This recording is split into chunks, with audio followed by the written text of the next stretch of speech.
condamné troisième mandat bi ak déroulé bi mu amoon. non par rapport ak le peuple guinéen. dans tous les cas de figure man c'est un démocrate.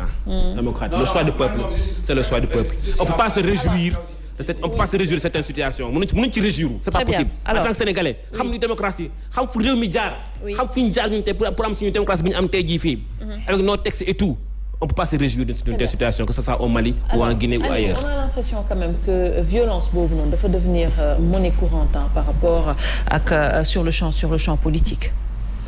Sur le champ politique et même social. Oui. Et sur le champ politique et même social. Et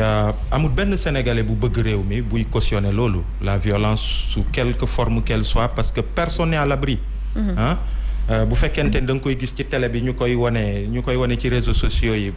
ba mu bañ la intéressé nga bañ ko condamné wala li nga mën en tant que citoyen pour fexe ba mu dàkk defoo ko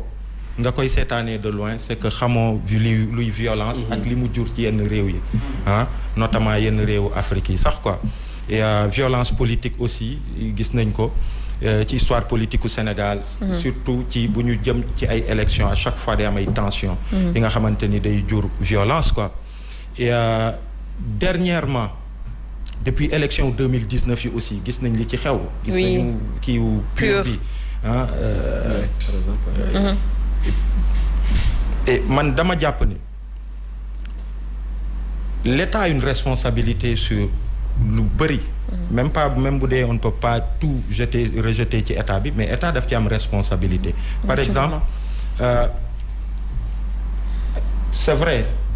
yenn yi ngay woowee détail mais c'est des faits et les faits ils sont importants. Ce qui s'est passé à Ziguinchor il y a quelques jours bu ma déggee ni laata loolu di am ou bi muy am sax parce que normalement police am na boo demee BMS am na fépp ci région yi BMS c'est-à-dire balaa sax activité di am wala yenn nit yu am yenn envergure yi wala yenn kii tout de suite xam nañ lépp xam nañu les risques et puis ñu alerter les autorités pour mitiguer ces risques là loolu am na fépp mais loolu yëpp bu amut ñu dem ba ñu ne événement yi am na police ñëw na avec une voiture de police malheureusement en sous-effectif et que police jotul ñëw interposer wu pour xool nan lay régler situation bi loolu aussi ça fait peur loolu c'est une deuxième chose et troisième chose loolu Sénégalais yëpp teg nañ ci bët bu fekkente ni violence boobu nga xamante ni violence su ci espace politique bi la dañu dem ba comme ni nga ko waxee ki nga xamante ni moom mooy njiitu réew mi suñuy force de sécurité yi nga xamante ni ils sont formés pour ça ils sont sélectionnés parmi les meilleurs ñenn ñi ñu am tàggat gi ñu am maqaama gi et puis ñu am jumtuwaay yi pour que ñuy aar suñu président di ko protéger ak yooyu bu ñu demee président di def tournée économique mu am au-delà de ces forces mu am ñi nga xamante ni tàggatuñu leen ci c'est de gros bras ay nervis ñi nga xamante ni parfois sax c'est des victimes du système ak victime situation économique ku réew mi ñu jël leen di leen fay pour que ñuy dóor ay citoyens yuy jibal beneen kàddu loolu c'est pas un bon exemple et ça c'est la porte ouverte à tout parce que le président de la République l'État en tant que État mais président de la République ak exemplarité bi mu war a def ci loolu bu ñu ko encadré ñu wone le bon exemple keneen ku ko munti def ngay opposant wala ngay activiste wala ngay leneen ak leneen bu ñu dalee sa kaw sénégalais yëpp dañuy ne waaw lii du yoon parce que quand même l'État a pris les dispositions pour que tous les citoyens soient sécurisés tous les citoyens puissent se mouvoir ci espace ci territoire national sans que ñu am ay inquiétudes par rapport à leur sécurité mais gis nañu quoi il y a tellement de choses qui se passent te yenn yi nga xamante ni ñi nga xamante ni ils sont des acteurs ñu joxoñ leen ay images wone leen ay vidéos ñu wone leen ñu doon ñi nga xamante ni dañu bokk parfois dans la majorité bokk ci nguur gi et que mu am ce sentiment d'impunité et même ces gens finalement ils se disent bu dee am na ñi nga xamante ni ils le font pour plaire au président bu ñu ko defee benn yoon ñaari yoon on voit que du mujj fenn comme li xew par exemple Malicounda impunité boobu on a l'impression que ça favorise un peu li xew Malicounda mais loolu exemple patent la c'est-à-dire man gis naa vidéo un citoyen sénégalais déplacé wu di dem ci gox bi nga xamante ni ci réew mi la bokk mu am ñu jóg ne ko doo fi dugg ñu koy xëpp suuf xotti yërëm dóor ñi mu àndal ba hôpital la fanaan keroog mu génn ak incapacité de travail yu 5 jours kooku mu xëy ne man dañ ma tooñ citoyen là devant ma gendarmerie et la gendarmerie ne s'est pas interposée kooku mu xëy mu dem mu def plainte ils ont eu même la possibilité am ay tour am ay pièces à conviction c'est-à-dire ay photos ak ay vidéos mais loolu un état responsable avec une gendarmerie régalienne bi nga xamante ni day jouer rôle mais le minimum c'est de mener des enquêtes ñu xool ñan ñoo def loolu bu ñu leen waree teg daan ñu teg leen daan loolu boo amoon mais loolu après sous quelque forme que ce soit ak fu mu munti jógee ku ko def buñ la ci sanctionner rek dañ la war a sanctionner parce que loolu mooy yoon mais malheureusement c'est pas le cas et quand tu vois les événements de Ziguinchor aussi tu t'en désoles te yeggaguñ ci élection yi sax yëf yi mu ngi toll fii tu te dis fan lañ jëm et donc man loolu laa amoon li ma ciy wax et leneen li sur les détails par rapport à Ziguinchor parce qu'on a bien suivi man jotuma ci wax dara dama doon déglu les différents acteurs quand j'ai vu le communiqué de UNACOIS Yeesal bi nekk Ziguinchor et que ils disent que l'homme politique Ousmane Sonko ñun ñoo ko invité suñu siège pour que mu ñëw qu'on parle d'économie et non de politique moi je me dis que il a le droit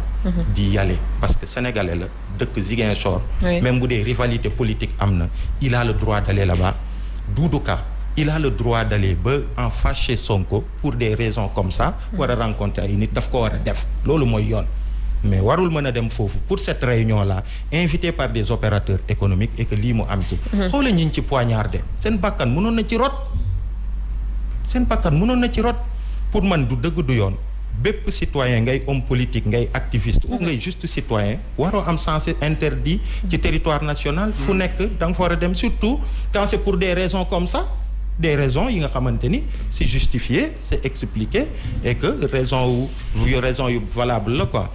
Mais donc, justement où est passée cette culture de la paix parce qu'on a l'impression quand même Sénégal suñu doon wax paix moo tax ñuy wax bon ba léegi entre guillemets mais qu'est-ce qu'on peut dire de tout cela par rapport à cette culture de la paix boo xamante ne peut-être nos ancêtres moom lañ ñu bàyyil on a l'impression que ça a tendance à disparaître ce qui se passe sur les réseaux sociaux rek mën na ko wane.